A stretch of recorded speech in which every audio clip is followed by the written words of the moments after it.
Senator from Missouri. Mr. President, we're in a quorum call, and we are not. We are not.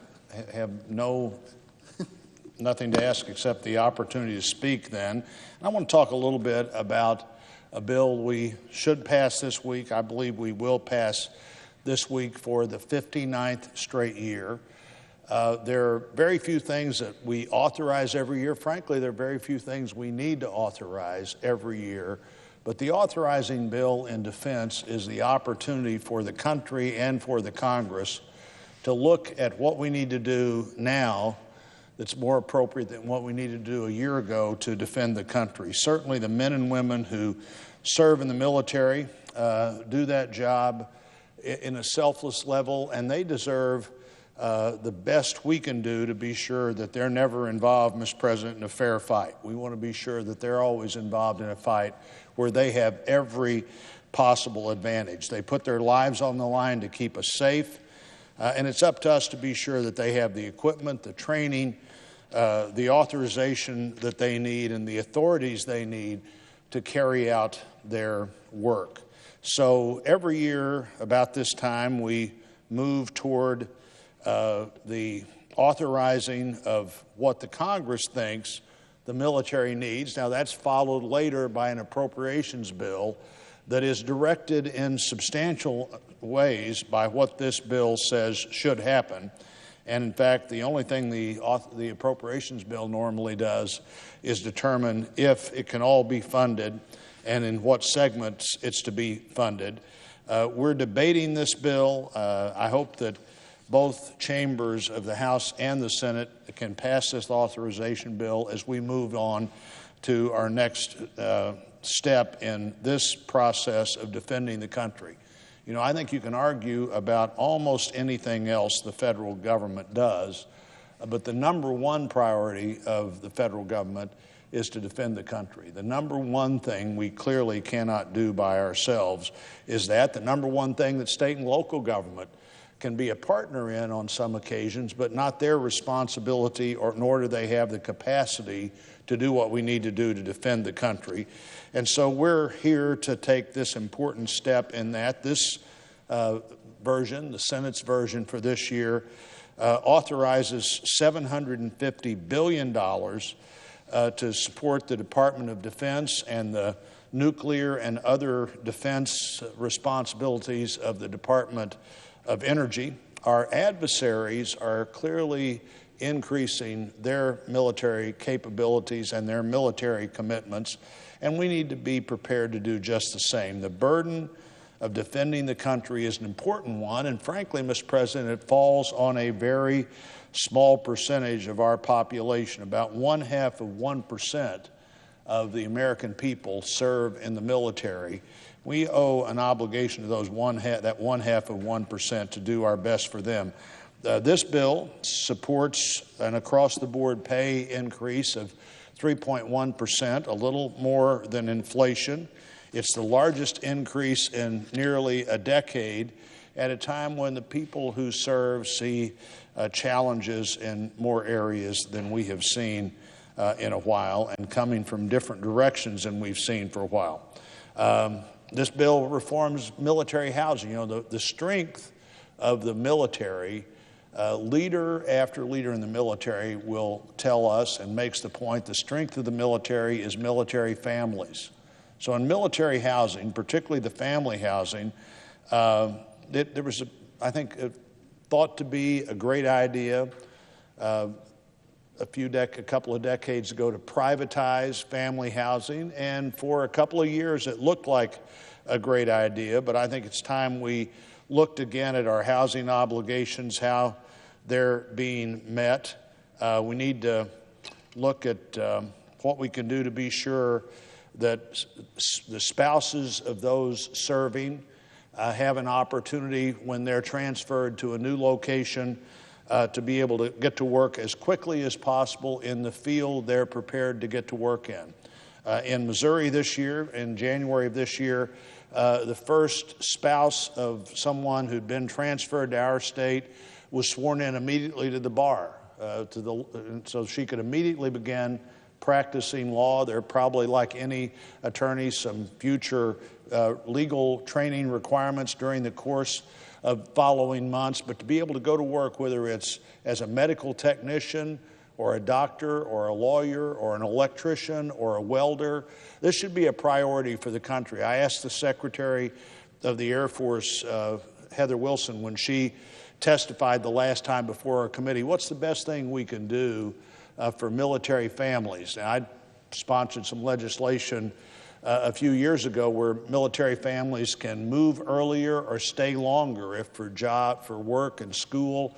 That makes a difference to their family. If you need to go 2 months earlier than your serving spouse to get started school year at the right time, if you need to stay 2 months later, up to 6 months of transition time that's available now. And of course, that's beginning to have some impact on people's decision to stay in the military if their family is considered as a priority and flexibility is part of that priority. But when I asked Secretary Wilson, I said, well, you can do two things that we still need some room for improvement in.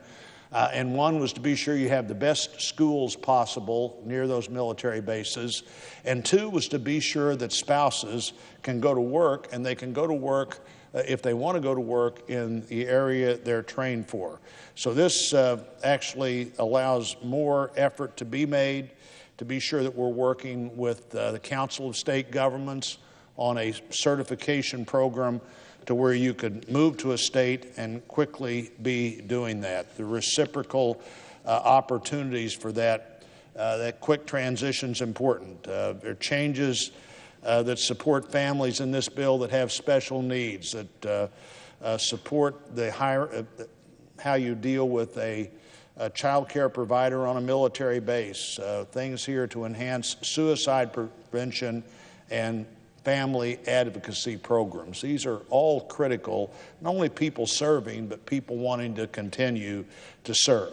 As I said before, the military family is one of the nation's greatest assets, and the serving spouse is not the only one serving. The serving spouse is not the only one transferred to a new military location. The serving spouse is not the only one that has to be happy with that commitment to decide that you're going to go ahead and re-enlist, and we need to be aware of that. This legislation supports military construction projects, including the National Guard Readiness Center in Springfield, Missouri, where I live, the Vehicle Maintenance Facility at Whiteman Air Force Base in our state, the C-130 Flight Simulator Facility at Rosecrans in St. Joe are all included in this authorization project. Projects like these are necessary to ensure that the military is ready to fight and support their needs at home when they're home. America's defense posture includes what's known as the nuclear triad. This means we have 3 ways that we can deliver a nuclear warhead. We hope to never have to have that happen, but if our adversaries have this capacity, our capacity has to exceed their capacity. And this bill ensures that that continues to be the case. The 409th and the 131st Bomb Wings at Whiteman Air Force Base host one of the legs of that triad, and earlier this year the Air Force announced that Missouri will host the B-2's replacement, the principal B-2 location at Whiteman Air Force Base. We'll host the B-21 Raider as it becomes available to replace that plane that has served the country for so long. I'm proud to support what we need to do to make that transition.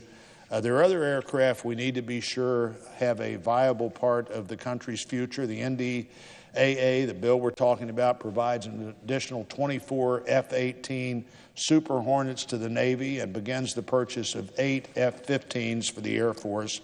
All those planes are made in St. Louis. Bill also includes critical mission support for the A-10 Warthog, a plane that our colleague, Senator McSally, is pleased to have flown and flown well. And by the way, I had a chance to introduce her the other day, and I almost ran out of first, Mr. President. She was the first woman to fly in combat, the first woman to command a combat unit in combat, 356 combat hours that she herself flew, the first person to graduate of 260 senior military officers, graduating #1 in that advanced training class. But the Missouri National Guard also flies that A-10. I've been with them when they've flying that in Eastern Europe. So that A-10 capacity continues to be critical.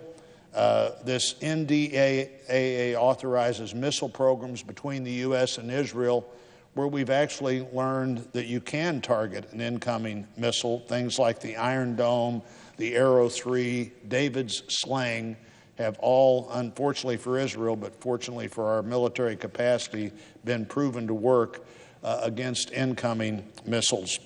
These programs help Israel defend itself, but they also increase our capability to do what they need to do. And finally, Senator Hawley from Missouri, Senator Manchin from West Virginia, and I have proposed an amendment to the NDAA that makes May 1st Silver Star Service Banner Day. I've been, along with Senator McCaskill, my colleague who just left, doing this annually for some time. We think this would be a great year to make this a permanent recognition of those Silver Star families.